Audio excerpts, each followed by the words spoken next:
Welcome on in, you rascals. Tobin here with you, and thanks for checking out the channel. If you guys could, subscribe. If not, I appreciate you stopping by. The Miami Heat, of course, in the midst of the offseason, the Godfather, Pat Riley, addressed the media this past Friday, and still diving into that 45-minute gem that it was. But something happened today that was very interesting. Very interesting, because not something this account typically does. Typically, this is the work of some of the great Heat accounts that are out there, Heat fan accounts that are out there, and not necessarily the official account. But Miami Heat's admin posted something that made you go, And it was a double quote picture. So it's two pictures of Pat Riley, and it's with the question, are you comfortable with the idea of managing an aging star again? And then it's got Pat, yes, if that player is the right name, I still think that an aging player can play.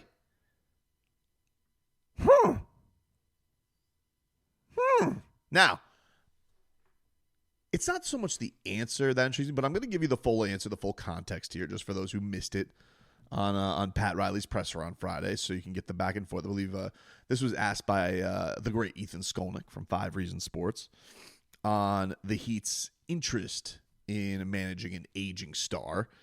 And we'll get Pat Riley's answer, but then what the hell is this that the account is posting this kind of quote? Like, it doesn't seem very team accountish, you know? Heat versus haters? Sure. Heat culture? Sure. Some of the other great, fine. 5 Reasons anybody else wants to put it out there. Brady wants to put it out there. Sure. An account, a column from Anthony or Ira. Cool. The team account posting this made you wonder. Talk about Bam and Tyler, and obviously no argument that they're success stories, and they're both in their 20s now. You had Dwayne later in his career, you had Shaq later in his career, you had Jimmy later in his career. Are you comfortable with the idea of sort of managing an aging star again at this point, or would you rather pivot to something younger as you build with Bam and Tyler? Well, I think if you take a look at the Warriors, with Draymond and Steph and Jimmy, you got 3 35, 36, 37-year-old guys that it's a perfect time for them and how they met, and now their contracts are all equal, and even with Steve Kerr, they're all equal, so they want to make this run at it. And I think an aging great player, who may not be able to carry, a team together, they can rise to the occasion in the playoffs. Steph's injury might hurt them a little bit, but I saw something very unique with that team. And so for us, yes. I mean, if that player is the right name and the contract is the right length, yeah, I still think that an aging player can play. Look at LeBron. I mean, look at these players. So it's incredible that, players like LeBron and others that have played into their mid to late 30s and produced at a high level can help teams win championships, and you have to pick out the right one. But I'm not against that, no. Interesting. Very interesting answer from Pat. Especially because, he starts off why the aging star is working out with Golden State, or worked out with Golden State, because it is funny. Like, you essentially didn't want to pay your aging star in Jimmy Butler, and yet you may go after one. And in this one, I think all of our assumptions go to Kevin Durant. I don't even really know, unless the other one is LeBron. Unless he mentions LeBron, like, unless it ends up that LeBron wants to leave LA and come to the Miami Heat for his farewell tour, which I guess wouldn't be crazy. But we all assume who that is. It's Slim Reaper. We know there were supposedly some trade talks that were that intrigued, I guess, Kevin Durant. We don't know where that mutual interest is. I know this past week, I I guess it was his former podcast host or his podcast host. I don't know if Kevin Durant still has a podcast host, but I know that that guy, Eddie Gonzalez, I've seen him like on King's podcast when the Aaron Fox stuff. He seems like he knows what he's talking about. And had pointed that the Heat offered or asked, the Suns asked for Jimmy, Jaime, Jovic, dude, and a first-round pick for Durant. And apparently the Heat offered Jimmy and J. Rich. Now, I still don't even know how many players the Suns could have taken in. I think they would have had to flip somebody else to take all that, even with those guys on rookie deals. But whatever. Let's just say that Eddie is spot on here, and the Heat didn't want to get that because they thought, hey, we don't know where this year's going to go. It's pretty much Jimmy, take him, and you don't have Kevin Durant upset because he knows you're on. You guys are trying to shop him without his knowledge, right? We know Kevin Durant didn't for sure want to go to the Warriors. He was done with that. Sick of Draymond. Sick of Steve Kerr. Sick of that whole thing. It was reported today, I believe, that he's intrigued mostly by the Rockets, which you would understand why. They need a scorer. Like they basically have everything. They need a scorer. And I believe there's some ties with picks there that the Suns could get back. So that's a pretty natural partner, and I would venture to guess they're probably the lead dog. But I know that they're putting it out in the ether today that they're not going to give up that much for Kevin Durant either. They have reservations at his age of giving him up. And mind you, their best player that they have is now, 22 years old. In Amen Thompson. They got Şengün, of course, and all the pieces that they got. So, look, KD makes all the sense in the world for the Rockets. I get it, but if there is a little bit of screwing around there, and especially with maybe getting assets back that are their own, which has become a new thing. Everybody's like, oh, we're going to try and do backsies. I saw this is the stuff with the Giannis trade, too. We're like, oh, if you could get the Pelicans involved, which I was kind of like, could you get the Pelicans involved? Or could they get Zion, Bam, and Giannis all together? Another story for another day.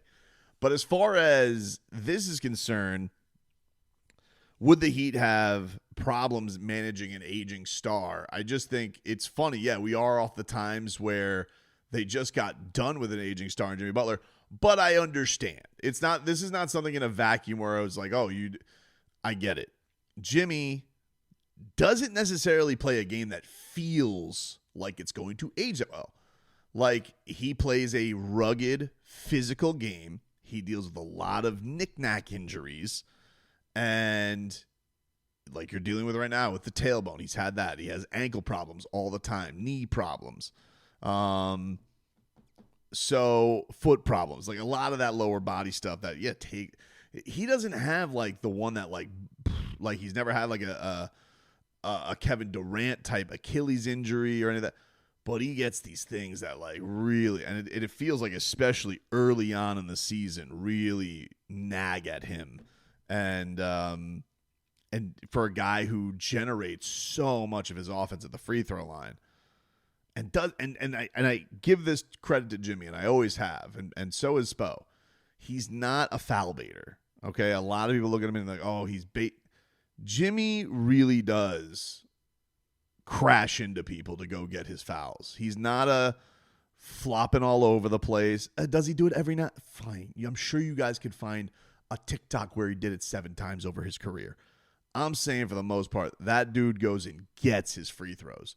And I understand even with this, I did understand the hesitancy of the Heat not wanting to pay for that.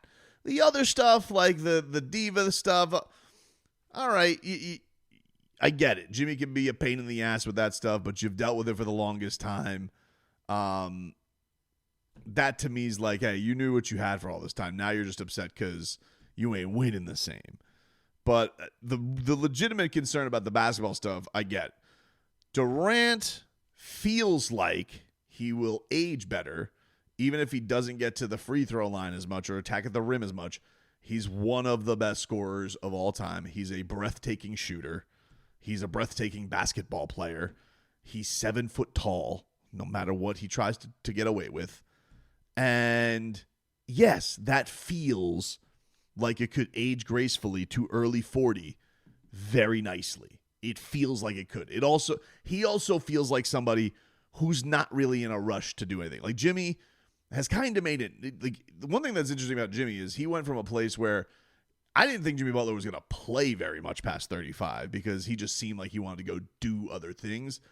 But then the money got really crazy in the NBA, and you're like, I'm going to stick it out as much as possible.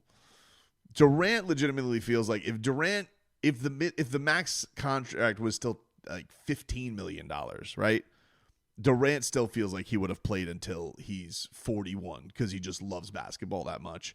That's his numero uno. He has no other side quests other than just roasting people on Twitter. So while yes, I could understand people who are like, the Heat just got rid of Jimmy Butler. Why do they want to get in the game for Kevin Durant?